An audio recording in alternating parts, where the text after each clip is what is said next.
this treasure right here. Gavin Brown. What's up? What is up? So good to have you, brother. So happy cheers. to be here.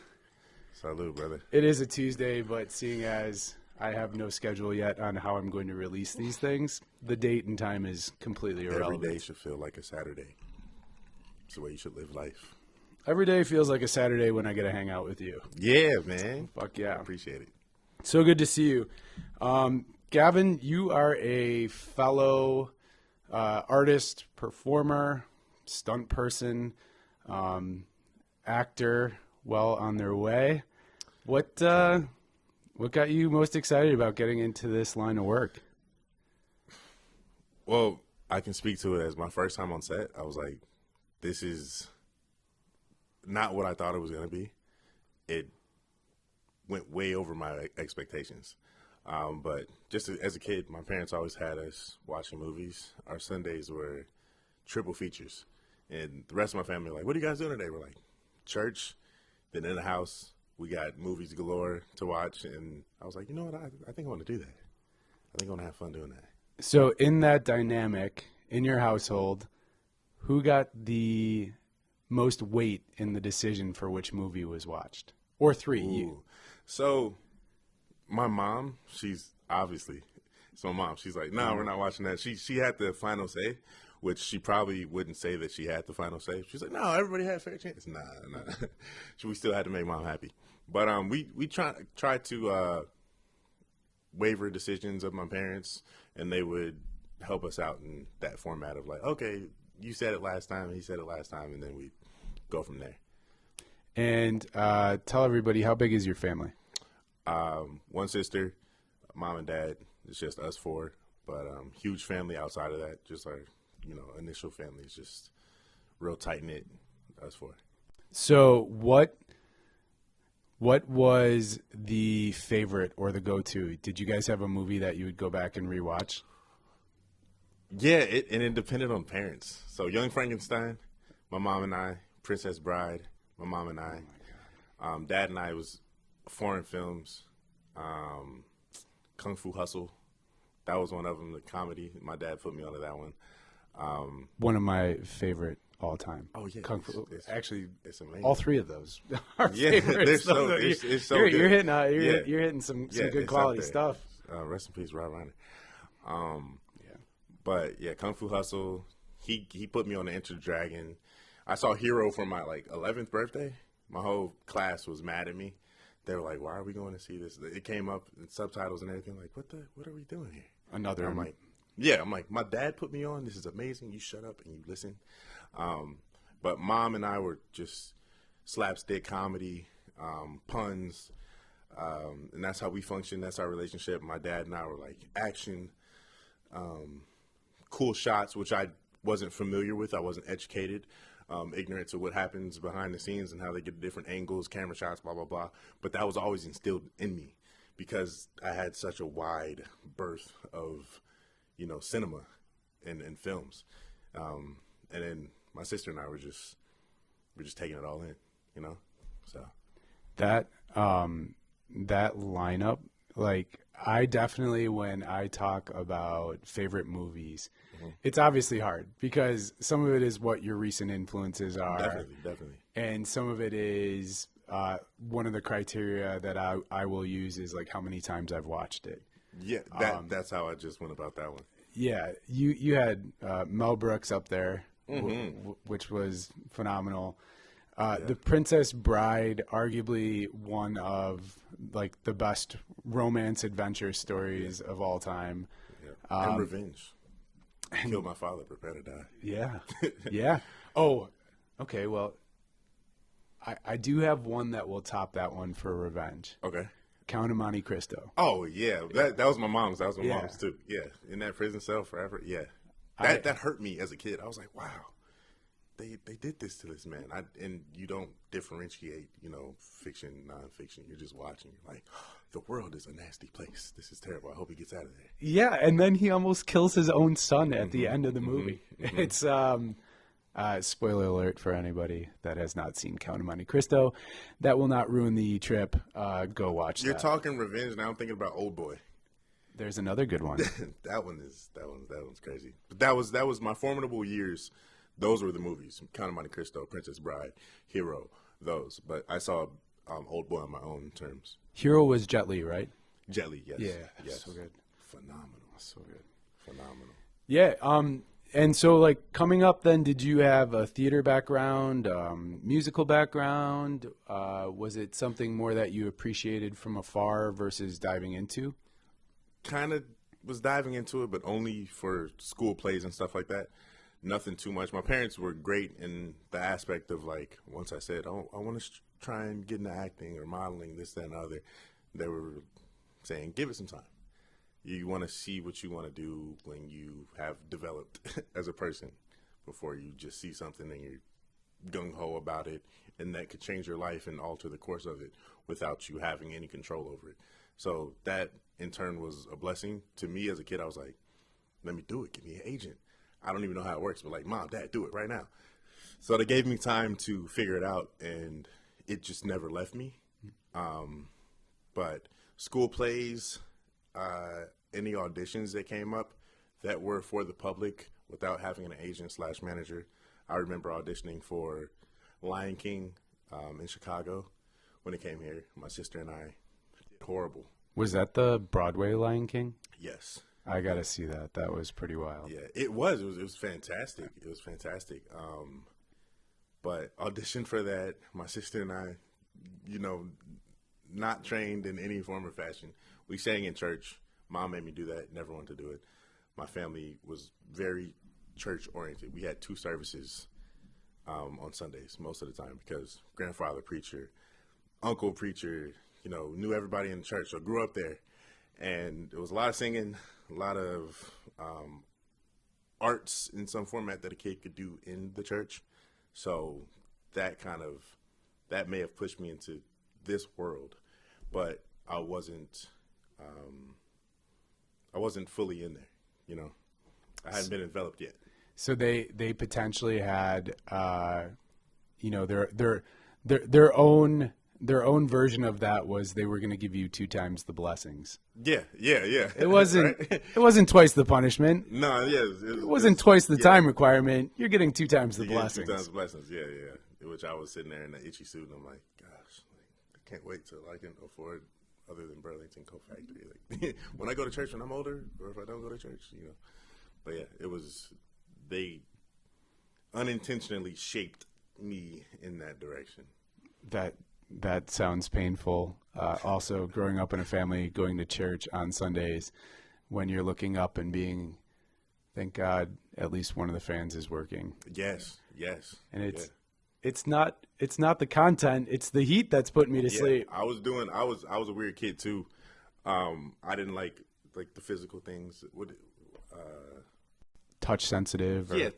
Sensory stuff. So itchy suits, cheap itchy suits. I'm going to my room. Mom's like, get dressed. I'm like, cool, but this thing is gonna kill me all day. And my best bet in my mind was like, put your pajamas on underneath. So I go to church, and I'm dying, and I'm sweating because I have on some freaking Barney pajamas underneath my suit. As a kid, I'm like, this was not the best bet. So it was a treacherous experience. Sometimes it was a dilemma half the time, but still there for it. And so, going from like grade school to high school to college, what were your pursuits? Did you have pursuits to end up in the entertainment industry, or was it something else and then this came about like because of fortuitous events? Not fully. Left Chicago and went to Texas for Dad's job at 8th grade, and football was just football mindset all day, every day, 3 workouts a day, get big, gained 100 pounds in high school, strictly for the goal of reaching NFL. So that was the only goal.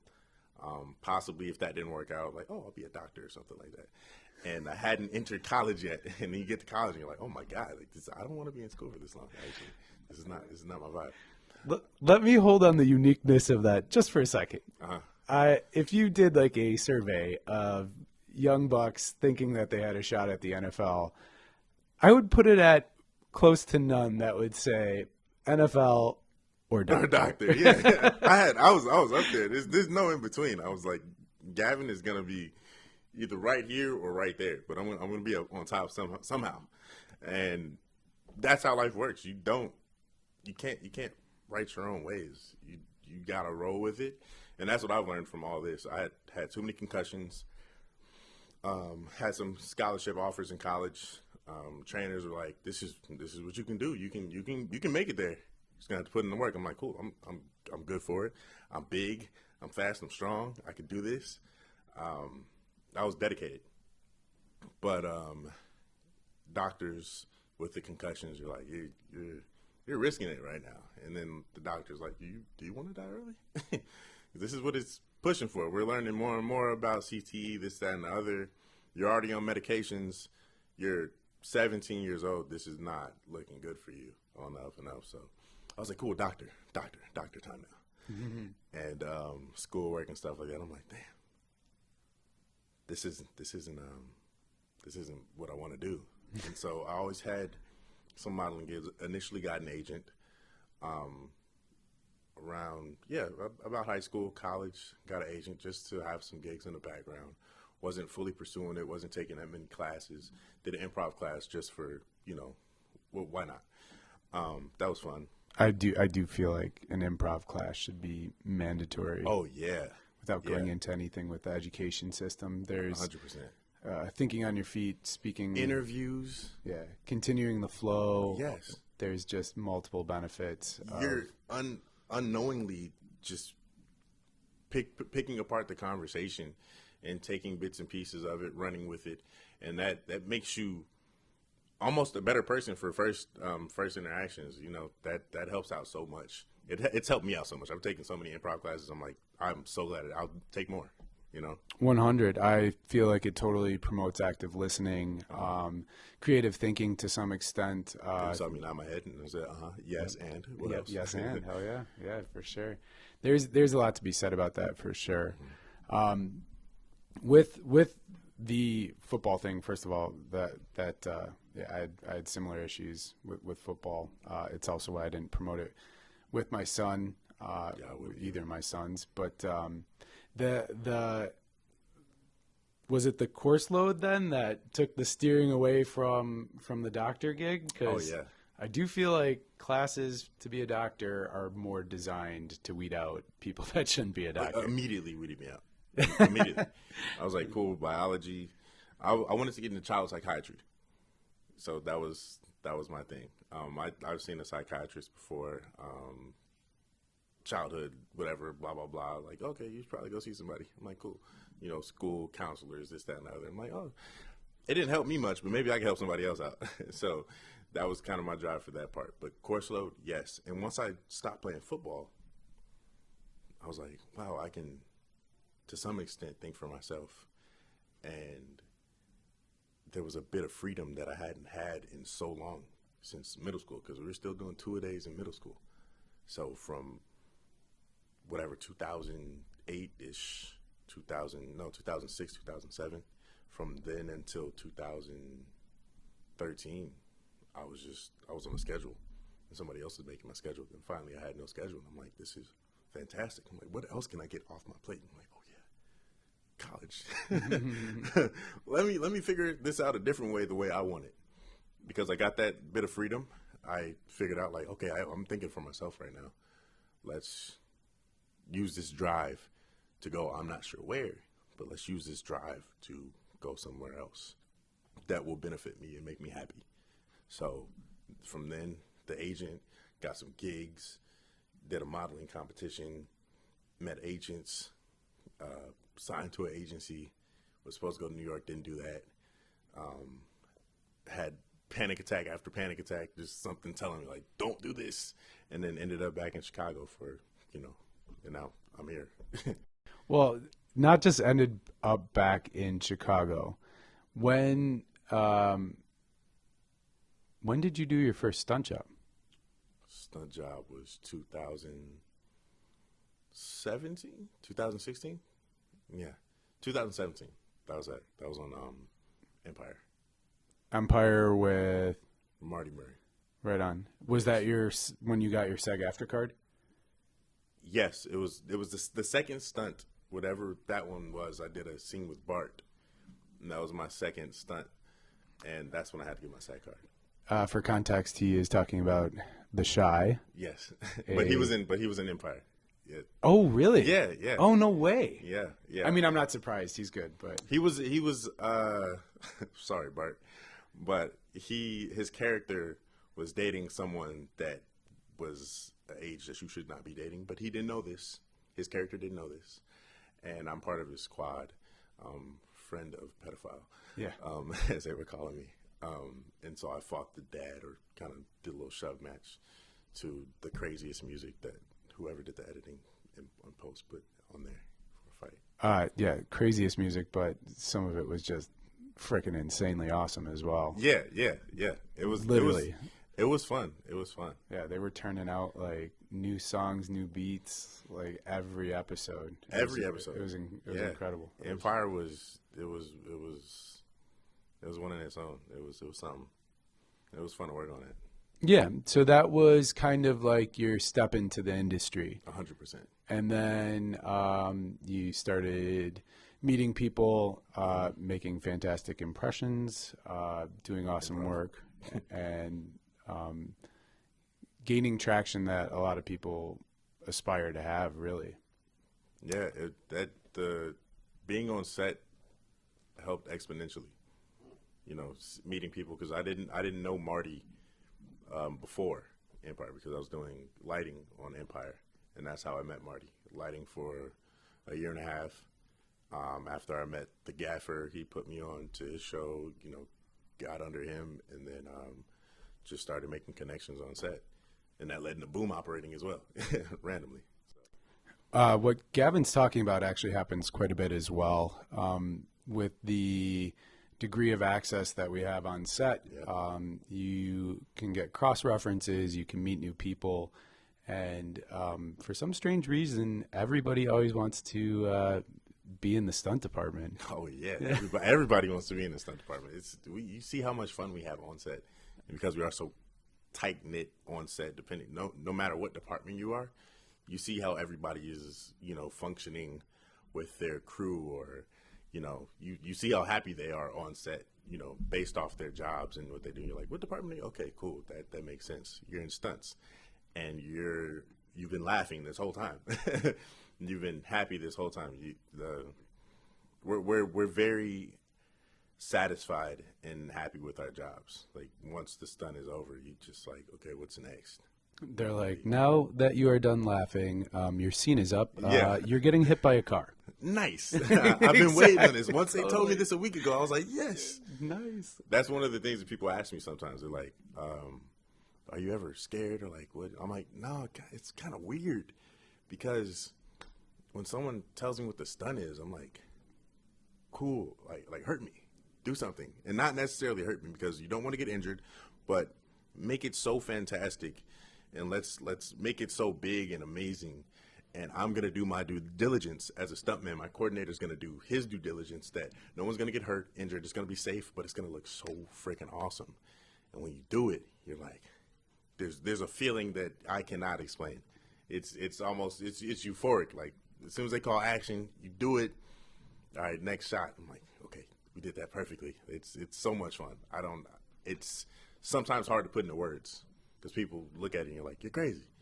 You've had stitches before. Like, you've gotten that, like, part of the job. So for any young, medium, or old aspiring stunt people out there, just because I'm not going to be biased, you should have your dreams and your goals at any age. Gavin just gave you a complete cheat code on that. If you are going to approach a stunt coordinator and express your interest in getting into our side of the industry, you should lead with the fact that not only can you do the stunt, but you can get the reaction of, oh my God. Yeah. The approach that is frequently given is, I can hit the ground.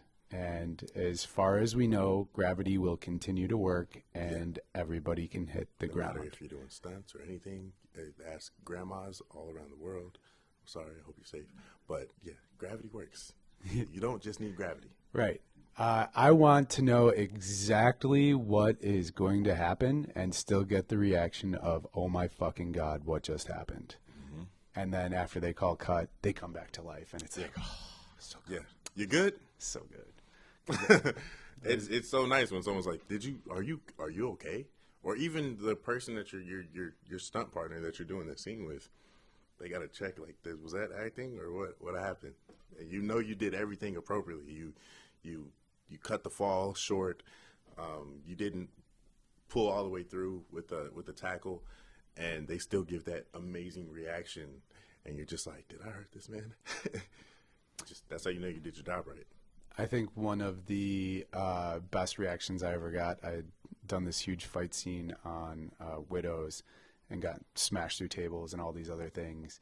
And second AD came up to me after like the third take. It was Stephen McQueen. He was doing these long oneers. It was so gorgeous.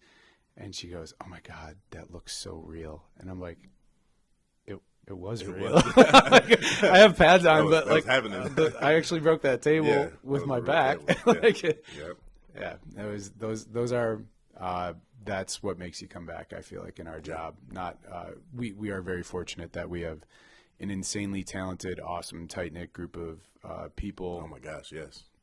We can represent anywhere in the world. I have had the advantage of taking our team and doing other things in other locations for other big shows. Yeah. But there's a lot of trust. There's a lot of talent. And, so much trust. I'm looking across the table. If anything were to happen, I'm like, I need my guy to be good. Yeah. You know, it's family. Totally. It's family. Yeah. Totally. Tight knit family. Like that's how it works, and that's how the cohesiveness of the stunts and how we execute them to that professional level and do such a good job is because, you know, I know my guy here, I know my guy there, I know everybody running safety, I know my coordinator's got my back no matter what, and we're gonna deliver. Hell yeah! So you are established. You are a working stuntman. What other goals do you have? Is this the one? Is this the ride into the sunset? That I have are more, just more. That word, all caps, just more. Okay, well, since you're not going to elaborate on some of the other endeavors, Gavin has had a very successful string of performance acting roles as well, which cannot be understated. They are difficult to get, and you can get a lot of work if you do really well, and you can get written off pretty quick if you suck. It's true. Yeah. You do not suck. Yeah. I mean, it might be from the terrible Lion King audition. I was scarred from it. You know, those roles, like I said, you can't write your path. The stuff pops up, and then you just use every inch of your experiences of life to deliver that the right way. And again, we can go right back to improv or whatever else, but every scene change, you're a different character. You have to do this and that to, you know, show the audience and the consumer that like, this is actually me. This is what I have to do. This is, you're just a fly on the wall right now. This is my life. And so those roles, like Monster, which was a huge, if we want to dive into that one, I got the audition for Monster, and I looked at it and I was like, I'm not sure how great I could represent what the writer wants to portray in this scene because I have not experienced any of this. And my sister saw it. She was like, dude, you got it. Don't worry. I'm like, are you going to do this audition with me? And it's a next level scene, and takes you completely out of your comfort zone. If anybody 100%. Would be comfortable with that scene, I'd have a lot of other questions. Yeah, no problem. Just read it one time. No, I read it a couple times. Jaw dropped. I was like, whoa. And how am I about to do this self-tape? Yeah, right. I only have my sister here. So I can't act it out with her, but okay, she could read the words. And I'm like, Tyler, I appreciate you. We're only going to do this one time. She's like, are you sure? I'm like, yeah, I'm positive. We got one take. I'm going to go. And I either nail it or get nailed. Oh, yeah. Either nail it or get nailed. or both, actually.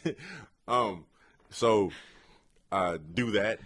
Kill it. You're going to have to look it up. Yeah, you're going to have to look it up. We're not expanding on this one. Yeah.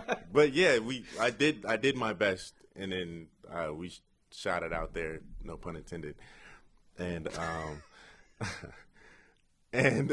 got it back, and then you get on set and you deliver. And then one of the things that helps out is so many years of being behind camera and then being on camera, then back and forth.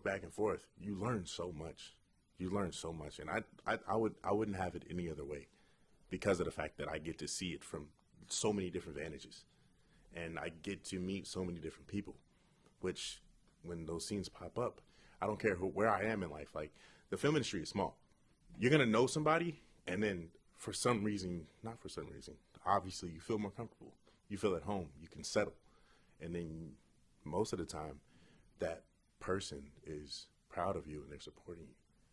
And, like, the support we have when we're tight-knit, we're family, we're like, you got this. You're going to do that stunt great. If I want to give you any tips or tricks, I'll throw that to you. I can ask. I feel comfortable asking for those tips and tricks. So in those roles that have come my way, and I've gotten The Shy, Monster, Chicago PD, whatever else, 61st Street, those have come my way, and I've had a support system behind me as well. So, and no joke, anybody in our industry would understand the level of commitment to put yourself out there and really deliver the roles. Like, we rarely as stunt performers, and I say rarely, I can't actually ever, I'm going back through my own catalog. We're not the hero. We're always we're always the punching bag or the piece of shit cop or the name it, the bad guy. I can't think of anything like. No, you don't get as a double. Nobody's as like a double. hey. That's about it. But then that's not you. But you're not that's cast. The character. No, you're not cast. Yeah, it's always. Yeah, even the one I got bumped up because of the fact that I was a stunt guy. And they were like, "Can he act?" And so sent in an audition. I got it, and they're like, "Cool, piece of shit, do that well." But you're gonna get and I forgot. It's been multiple times. Not the one that we just did. Yeah. Piece of shit. Victim, asshole, shit cop. There's no. You got to do it great. There's no hero roles. Yeah, no hero roles. No hero roles. They save those. But hey, fortunate enough to be that piece of shit and then have fun doing it. Hell yeah. Yeah. And doing it well. There's a lot to be said that, the group of people that we have around us have so many different talents, but we have a very, very strong core group of performers. Yes.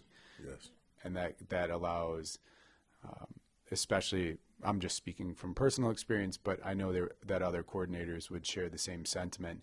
When there's an opportunity that you can use the same person and it's a stunt performer, it opens up your entire playbook for how you can shoot the scenes, what you can do with the actors, and I say actors meaning the non-stunt performer actors, enabling the scene to keep a higher level of flow while maintaining the performance level. Yeah, because that safety level just climbs higher and higher, and you're just like, okay, I trust everything in that corner right there.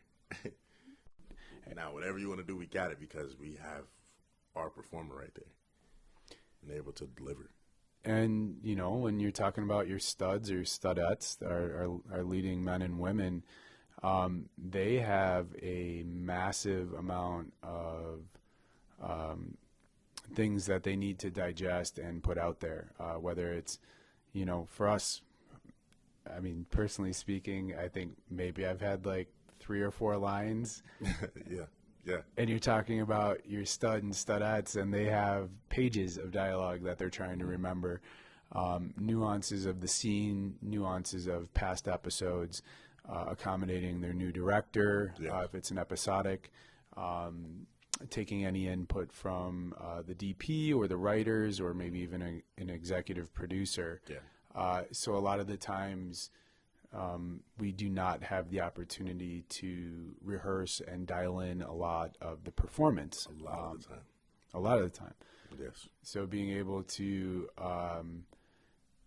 have a stunt performer in the opposing role allows you to have one set of choreography extremely dialed in. Yes. And it's ultimately a dance. So. Yeah. Yeah. Yeah. You taught me that from the beginning. You're like, this is a dance. This is a dance. You just gotta execute it. You got step by step. Yeah. If you know your dance. Yeah, and that's what helped me out so much too. It's those beats. You know, when you think about it as beats, you're like, oh, go half a beat slower, go half a beat faster. You know exactly what that means because we're talking counts. We're dancing here. That going full circle back to the start of our conversation. White Christmas is still towards the top of my list for all-time greats because I do watch it every year. Yeah.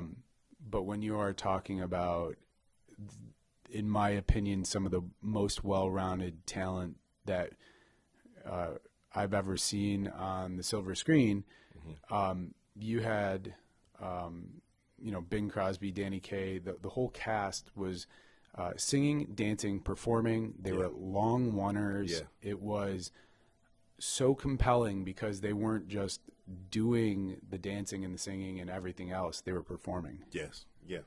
100%. With no audience. Seriously. Which is tough sometimes to put yourself in that position. You're like, especially in a role like that, that's a position where you're usually performing for an audience. Like you just got this box looking at you. And then somebody just watching every move, like, did you do that correctly? Like, no, okay. I'm going to execute this. I'm going to have fun. I'm going to do it. And yes, I agree with you too on that. They did a phenomenal job working all those, things that they had in their way.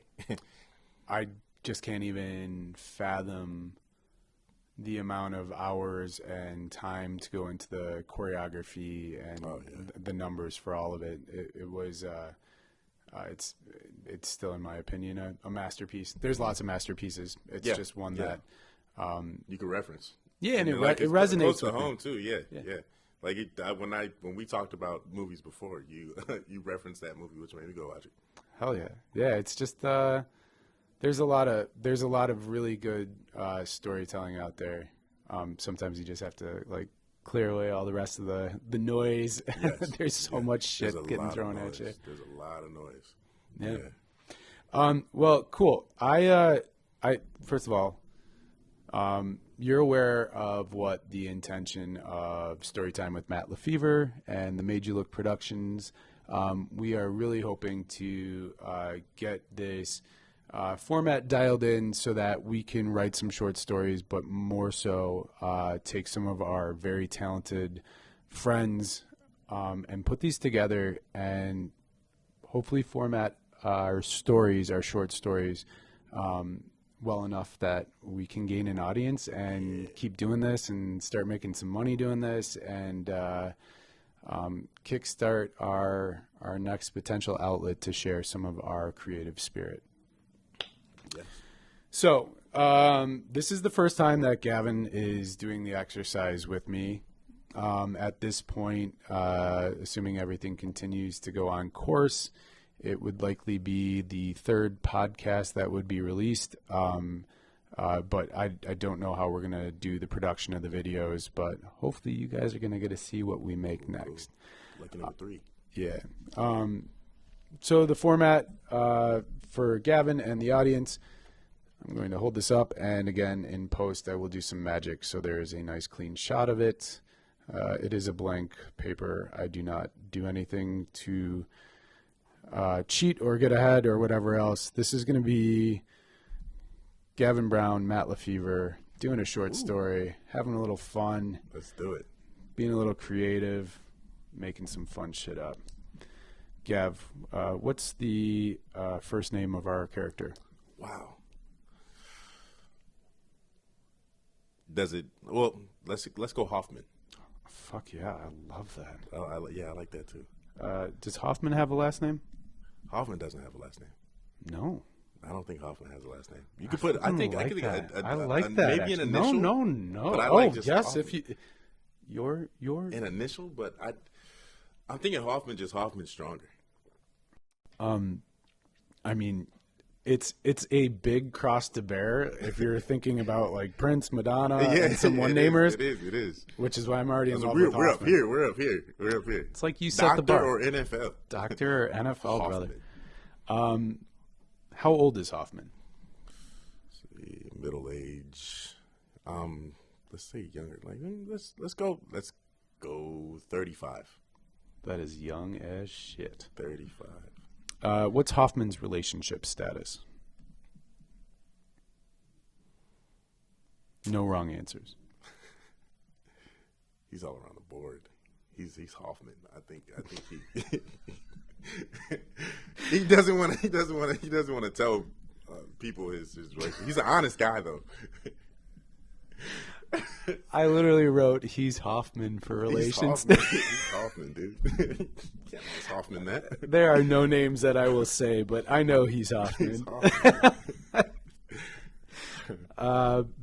What's Hoffman's job? Ooh, that's good. That's a great question. I've never got that reaction from what's his job. Let's project manager. Yes. That's a bit it's open ended for this guy, you know. Yeah. Yeah, project I like manager. it. What's Hoffman's dream job? Hoffman's dream job.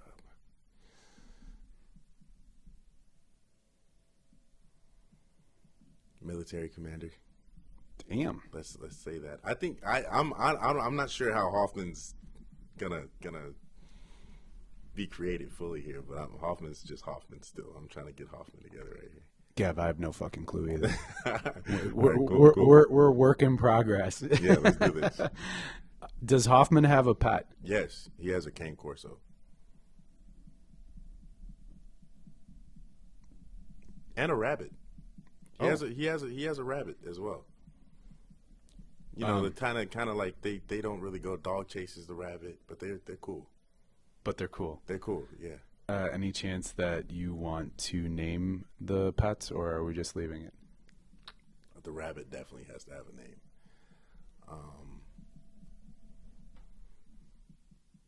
Now say if Hoffman had all three pets named Hoffman, would that be crazy? If you had this guy call out Hoffman and his dog ran up, but this guy's name is Hoffman, I think that would be awesome. But I don't want to put both of them that way. I'm just thinking that's of it. That's some George Foreman shit right there. George Hoffman. 1, George 2, George 3, George 4. Let's not name them just yet. Let's not name them. It's all good. I promise you, I have no fucking clue what direction this story is going to go. And sometimes the most innocuous details are the ones that really resonate. Yeah. And sometimes the obvious stuff, like it's just like, meh. Low hanging fruit, let's steer it a little different. Cool. If for some reason it becomes a necessary detail, I'll pause and just get it from you. Okay. All right. What does Hoffman think of himself? Hoffman thinks that he is above and beyond able.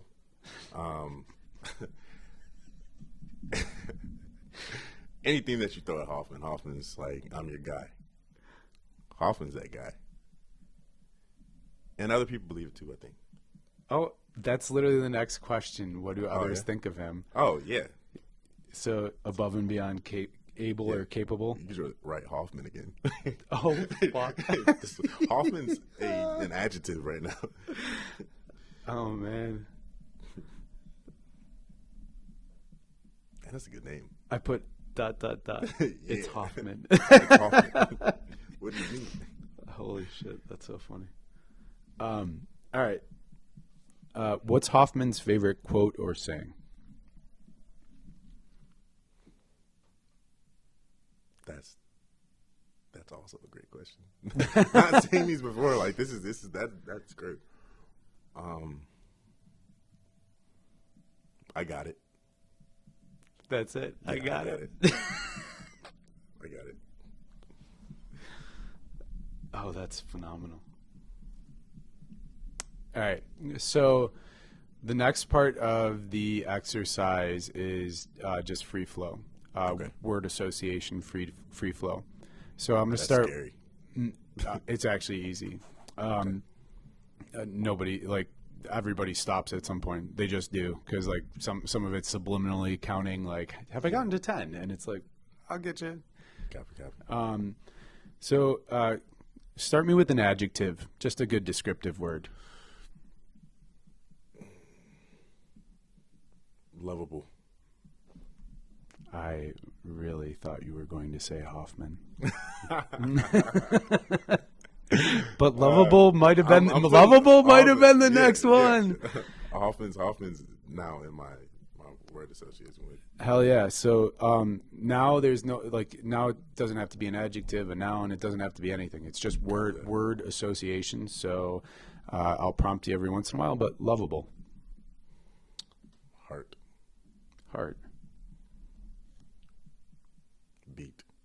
Beat. Blood. Gore. Al Gore. Damn. What? Sure. Politics. Money. Green. Fields. Barn. Pretty sure you're the only one that has never stopped. Straight 10, straight through. Oh, right, nice. I was just Hell yeah. The paintings really got me. That was You flow, set the yo. scenery. That was flow. All right, G. Noun, person, place, or thing. Governor. Same thing. It's just free flow word association. Governor. Bill. Capital. Money. I'm Letters. gonna pause you on money. I'm gonna use letters. I have money in the other one just so I want to keep it hard. Gotcha. Fountain pen. Fountain pen. Quill. Yes. Ink. Magic. Basketball. Wood. Pine. Fucking, that's 10. All right. I definitely was really. I'm like, I've got a vein here. You got some politics, some money, some military shit and stuff, and then I got quill, ink, magic, basketball, wood, pine. We'll We got some stuff to round up here. This is gonna be fucking great. Yeah. I genuinely love Hoffman. The Hoffman's awesome. Hoffman is the man. I already know where Hoffman works. So there's again, I'm just this is something that I'll probably be redundant about every time that I do this. So what we're going to do is I'm going to give you my phone and we're going to set it up. And when I edit this together, I speed ramp it so people will not be bored as hell, but you will get to see that this is all written free form, all freehand written off the top of my head with the help of Gavin's sexy ass inputs. And then, like I said, I love Hoffman. At 7.5 minutes, so halfway through it, you're going to just call a pause. You'll pause the timer. I will conclude whatever the sentence I am writing. I'll conclude that thought. And then, which sometimes fucks me, but, and then I'm going to ask you to give a plot twist. And there is absolutely no parameters on the plot twist. And I'm going to withhold my examples because, like, I feel it has a potential to steer, and I don't want that because I could give examples that could help me put this together, and that's not the challenge of the exercise. It's to take at that midpoint of a very short story and really shake things up. Yeah, nice. It's exciting. Yeah, yeah, it is. I really enjoy this because there's just every time it's different, and some are complete home runs and some are not. Yeah. Like that's just how it works. I do always try and love on my characters. I got a little extra for this one. Boom. Hoffman, baby. Hoffman, baby. Hoffman. So, brother, you are free to be on your phone, whatever else. I am going to have you operate my phone with the stopwatch. You probably know how to do that. And if not, just kind of set it up over there so that people can see it. If it closes on the screen and you swipe up, you can still find it down on the bottom. I think camera can see from right here, right? Yeah. Is that wide enough? Yeah, that one should be in yours. Okay. I would think so. So you can just give me a countdown, 3, 2, 1, hit start. Then the next time you'll need to mess with me will be at the 7.5 minute mark. In post, I will slow down the timer. You'll hear what G and I are talking about, and he'll give me the twist. We'll write it in. I'll conclude the story. He'll let me know when 15 minutes is up, and at that point, I will finish my thought. We'll stop it, and then we're gonna read it. So it'll be great. 7.5 mark. All right, 3, 2, 1. Hoffman. It's like what can I accomplish in 5 years? What can I accomplish in 10 years? And I love it because I have awesome friends and support network like yourself. But I will say, at the end of that list or the top of the list, however you want to format it, doesn't really matter. I have a new one. Like that one day somebody uses the adjective Hoffman to describe one of my accomplishments. That was like, yo, that was a Hoffman. That was a Hoffman. 7:30. Holy shit, that went quick. All right, let me finish this thought really quick. You were going. Actually, no, I'm not going to continue. Let's give me the twist for Hoffman. I've got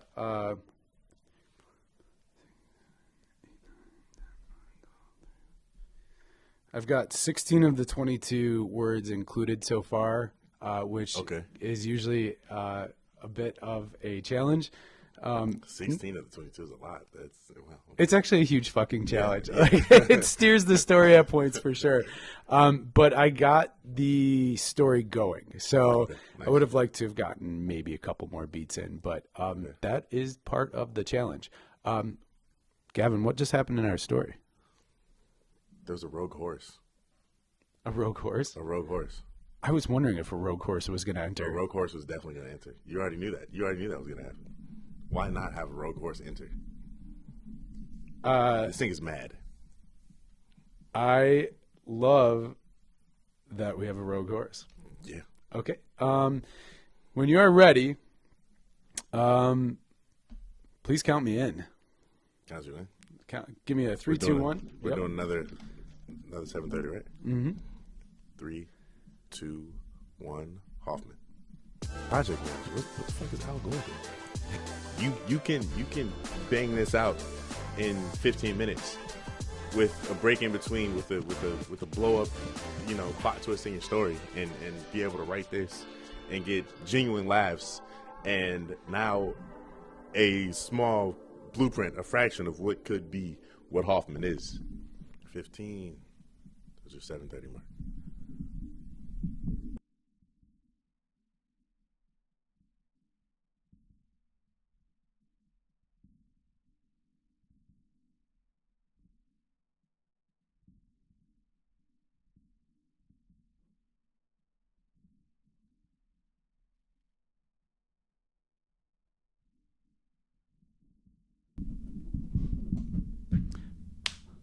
Boom.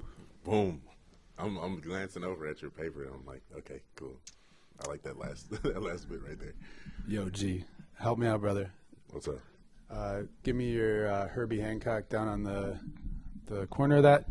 I hope in a couple of years, or if I'm so blessed, many years, I will have a dope-ass collection of these sheets with all of my boys, girls, friends, acquaintances, anybody that I will hopefully enticed to come on to the show and do a fun little short and make some magic, We're hopefully. speaking it. This is awesome, man. I shit you not.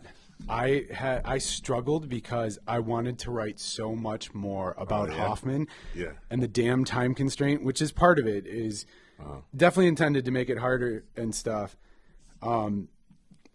But damn, I wanted to dive in. I wanted to talk about Hoffman, and I gotta fucking cram all these silly ass words that you gave into me. All right. For our audience and for G's knowledge, I give an intro when we read it because it's narrated. Okay, copy that. When we get to making the videos, I put a whole quote, like thesis thing to it, some rhymes I do and shit. Okay. And that would be narrated in. For the exercise sake, though, I give a quick intro into who Hoffman is based on this. For our audience, again, I will edit this in and give you a clean shot of it. Every single fucking word was used. All of our details that were included, except for the pats because of the location. Yes.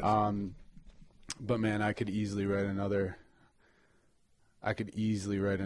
story about Hoffman, and that is part of the plan. At some point, I will, I will gravitate towards these characters. I will want to write more, and we can just do this. Seriously, we can next time we can just do an interview. We can talk about some of our different stunt experiences, whatever else, and do this, and we can actually do it where we take some of Hoffman's things, and we could fuck with genre. We could fuck with. Yeah. We can do other things Hoffman's to make it. Oh, dude, Hoffman is good. Yeah. So he's ready for everything. He's got it. So you're going to read any stage directions, as well as Hoffman. Seeing as in this story there are only 2 characters, I have no idea how you meant Bill, like if you were talking like the Bill of Rights or if it was a guy named Bill. But fuck, I made it a guy named Bill, so I will be reading Bill, and G will be reading Hoffman, the man, the myth, the legend. Nice. Gav, read us in on Hoffman. Hoffman is I'm starting right here, correct? Yep. Cool. Hoffman is a project manager at the governor's mansion, located at the Capitol. His current project is erasing the remnants of Al Gore's poor decision to build a basketball court over the old fields where the barn used to stand. Exterior field day. Hoffman is standing by a big pine where the woods stop and the construction lot begins. A man is on the ground covered in blood. It's gory as fuck. Bill, I don't get paid enough money for this shit. I'm losing consciousness, heading towards greener fields. You cut your hand. Turn your head so I can check your heartbeat. Hoffman takes his pulse. No letter to your wife today? It's a nick in a bad spot. Just lots of blood. As he wipes Bill clean, a rogue horse comes out of nowhere.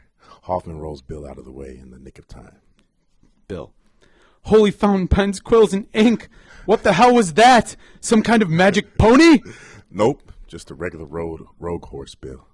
Nice use of writing tools to crank out some G-rated profanity. I gotta read that. Pun intended. Nope. Just a regular rogue horse, Bill. Nice use of writing tools to crank out some G-rated profanity. That's hilarious. Bill, I was scared. I mean, until I remembered lovable old Hoffman was by my side. Look, Bill, I'm not into politics, but that is definitely age discrimination. I'm not old. Bill, no doubt. Just a saying, lovable old Hoffman. See, it's fun. The horse is turned round and is headed back towards him. Bill, lovable young Hoffman. The rogue horse is charging us. What the actual F are we going to do? I got it. Damn, Hoffman got it. Hoffman's got it. Oh, that's awesome. Shit. That's awesome. Fuck rogue horses and everything else. They're so scary. You don't know what they're going to do, especially if you're nicked in a bad spot.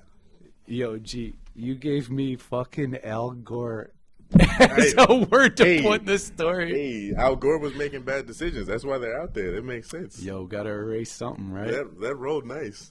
That's Fuck. good. Man. I can keep this, right? Yeah, Okay, cool, absolutely, cool. absolutely. This is awesome. That's for you, brother. The hat, this This hat's nice. I like this hat. Can I can't wear it now, but I can wear it later. what do you mean? Am I able to wear this out? I got Oh, like 100. a week and a half of okay weather to wear this hat. So. Oh yeah. Okay, nice. Yeah, wear it I with like pride, brother, for sure. Nice. Yeah, no, it's been a very, very rewarding experience, and Gavin knows the other people that have helped contribute so far to Storytime. We have some other badass women, some badass industry professionals that have agreed to come on and to continue to help facilitate the creation of some new non-AI material. I know AI is useful as fuck, So but is this shit This is just way better. it's a huge Acme anvil hanging over our heads for some context, especially because that's so pertinent to our industry. And if we can create a lane where we can continue to promote creatives, there's some personal levels to this. We have some people that are very dear to us. We love this as a career. It is becoming more and more difficult.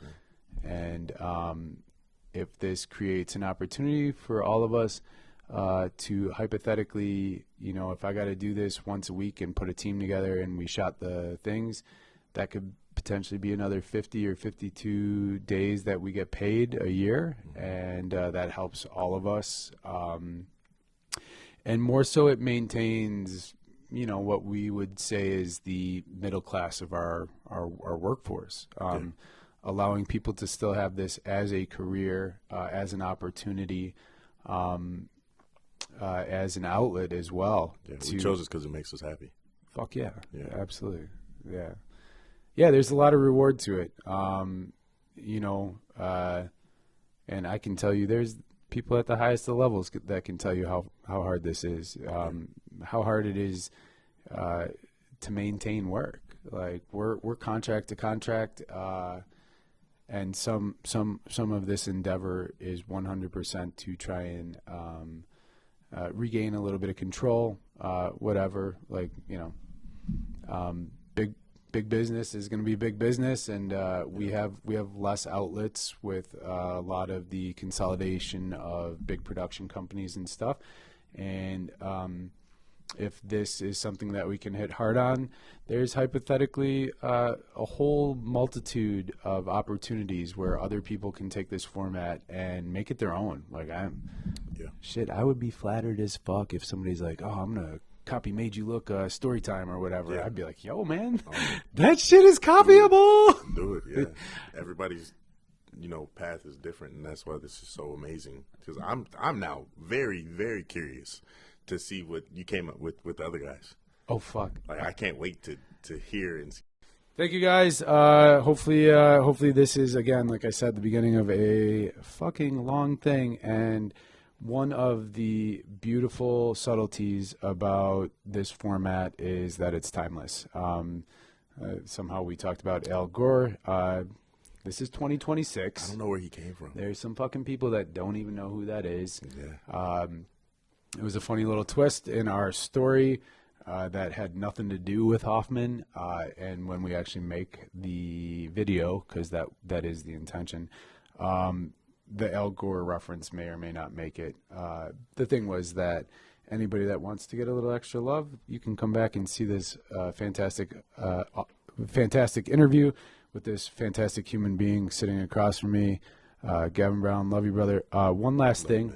Do you have any, do you have a handle, or do you have any thing that you want to promote? Just because I'm not good at it, but I'm trying to get good at it. And I know that our medium is ultimately going to be like some of the social medias and stuff. So Yeah. My social, Gavin Darrow, GavinDarrow on Instagram. Not too big anywhere else, but Instagram is where I post the stuff. But yeah, support us Chicagoans that are out here doing our thing. We do it for y'all.